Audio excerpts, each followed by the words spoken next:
Bonjour à toutes et à tous, bienvenue dans ce nouveau tuto pour débutants. On va aborder aujourd'hui un sujet qui est une pêche en fait qui est très en vue et très ludique, qui regroupe de plus en plus d'adeptes, notamment les pêcheurs au leurre. C'est la pêche des carnassiers à la mouche. On va voir un petit peu comment est-ce qu'on peut s'équiper pour rester le plus polyvalent possible si on avait un ensemble vraiment pour pêcher le carnassier. Donc évidemment, comme c'est le cas pour la truite et comme toutes les espèces de poissons, donc bien qu'on ait besoin de matériel spécifique pour pêcher, par exemple le silure évidemment qui atteint des tailles quand même assez importantes, tout ce que sont nos carnassiers d'eau douce, donc brochet, perche, black bass et peut-être cendre, on peut arriver à trouver un compromis matériel qui va permettre de pouvoir balayer à peu près toutes les approches. Donc au niveau de la canne, on va partir sur généralement 9 pieds, soit de 9. Donc 9 pieds, soit de 9, ça va permettre de pouvoir propulser des streamers quand même de grande taille et d'avoir une réserve de puissance qui va être suffisante pour pouvoir engager justement des combats avec dans à peu près tous les types de configurations, donc endroit très encombré, plein eau. Donc ça c'est la 9 pieds soit de 9, c'est la base. Au niveau de l'action, comme pour la truite, lorsque l'on débute, on part sur des cannes qui sont medium fast, donc des actions on va dire très polyvalentes, inutile de se charger avec des actions de pointe, on va devoir encore avoir une technicité parce qu'il faut savoir le gros avantage de la pêche des carnassiers, c'est que c'est une pêche entre guillemets qui est facile, où on n'a pas besoin d'avoir une gestuelle ultra technique comme on peut l'avoir pour la pêche de la truite. Et ça c'est quand même un vrai atout, c'est que un petit peu comme la pêche en nymphe, on peut avoir nos premières touches assez rapidement, surtout lorsque l'on arrive et qu'on met en exergue l'expérience que l'on a dans la pêche au leurre au profit de la mouche. En fait il n'y a pas grand chose qui change, le comportement des carnassiers est en fait le même et les approches sont relativement similaires. Donc au niveau du moulinet, là j'ai 3 types de moulinets. On va partir sur une taille, le grand classique, donc une fois de plus c'est le 810, donc ça permet pour une soie de 9 justement, on est exactement dans les bonnes tailles avec les bonnes capacités pour permettre en fait de mettre un backing plus une soie et de pêcher efficacement les carnassiers. Dans ce cas de figure, le plus important, une fois de plus, et on le répétera jamais assez, c'est toujours d'avoir un moulinet que l'on va essayer et que l'on va mettre sur sa canne pour avoir la meilleure ergonomie, le meilleur confort de pêche possible, parce que l'équilibre, ça reste important, notamment dans ce genre de pêche, où on est quand même sur un matériel lourd, qui, les lancers à répétition, vont avoir quand même tendance à fatiguer en fait le bras. Donc plus on a un matériel avec lequel on pêche en tout confort, mieux c'est pour pouvoir en fait multiplier les lancers sur les longues parties de pêche.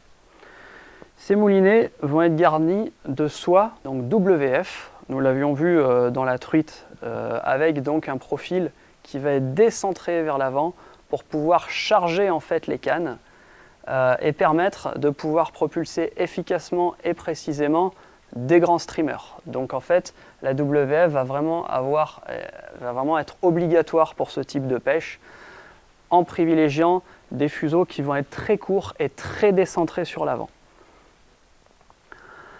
Il va y avoir plusieurs types de soies. Donc là, si la truite, on privilégie en rivière des soies flottantes, là, on va pouvoir pêcher en milieu flottant, entre deux eaux et au fond, pour pouvoir en fait peigner et prospecter efficacement la colonne d'eau. Donc généralement, il faut quand même après se mettre des limites, mais surtout lorsque l'on débute, après en fait la pêche devient ingrate, mais généralement on pêche très très bien à la mouche entre 0 et 4 voire 5 mètres. Voilà, la pêche des carnassiers se situe à peu près dans cette catégorie de profondeur. Donc on va avoir évidemment toutes les soies flottantes, donc qui vont permettre de pouvoir aller pêcher popper, subsurface ou les zones en fait, dans très peu d'eau. La pêche avec des soies intermédiaires, donc les soies intermédiaires, on est sur une soie qui va être, on va pêcher correctement entre 0 et 2 mètres. Donc les soies intermédiaires, c'est à mon sens des choses qui vont être là le plus polyvalent. Donc quand on se fait un ensemble carnassier, une soie intermédiaire va pouvoir en fait permettre de pouvoir, lorsque l'on ramène rapidement, de faire de la subsurface, voire de la surface, mais après de pouvoir pêcher vraiment dans les zones à faible profondeur. C'est des soies qui sont légèrement plus lourdes et qui vont pouvoir justement aussi, lorsqu'on a un petit peu de vent, de pouvoir en fait un petit peu percer l'air. Et pour terminer, les soies plongeantes. Donc là, une soie c'est WF, on va dire S comme sinking, donc plongeant. On va avoir du S3, S5, S7. Donc en gros, plus le numéro de soie est élevé, plus la soie va couler rapidement. Voilà, c'est des soies en fait, qui vont descendre, descendre, descendre. Le grand traditionnel, moi j'aime bien pêcher avec du S5. S5, il faut se donner toujours en tête. Une S3, on pêche bien aux alentours des 3 mètres. C'est le petit moyen mémotechnique. S5, 5 mètres. S7, 7 mètres. Voilà. Mais le S5 il va permettre de pouvoir aussi bien pêcher à 3 mètres que de pouvoir pêcher efficacement à 5 mètres. C'est surtout des soies qui sont plus lourdes et que je vais privilégier pour les pêches justement quand en milieu venté. Par contre, la polyvalence, c'est la soie intermédiaire. Et au-delà de tout ce qui peut être ensemble, canne, moulinet, on a quand même des gammes de matériel qui peuvent être indispensables pour le carnassier.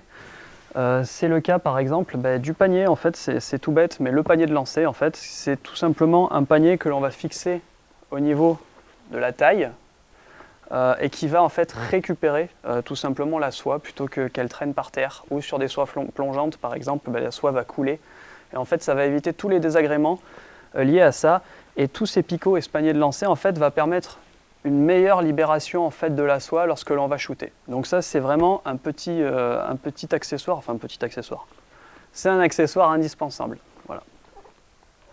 Donc chez JMC, on propose plusieurs cannes à des gammes différentes, donc qui vont pouvoir en fait équiper les pêcheurs de tous les niveaux et de tous les budgets. Mais aussi, on a, comme pour la truite, le kit découverte carnassier, où on est sur du clé en main, avec une canne, un moulinet, une soie spécifique, plus une sélection de streamers spécifiques pour pouvoir aller directement pêcher les carnassiers d'eau douce en France et d'ailleurs. Donc j'espère que ce petit tuto vous a bien servi et donné envie d'aller pêcher le carnassier, et je vous donne rendez-vous pour une prochaine vidéo très bientôt. Au revoir.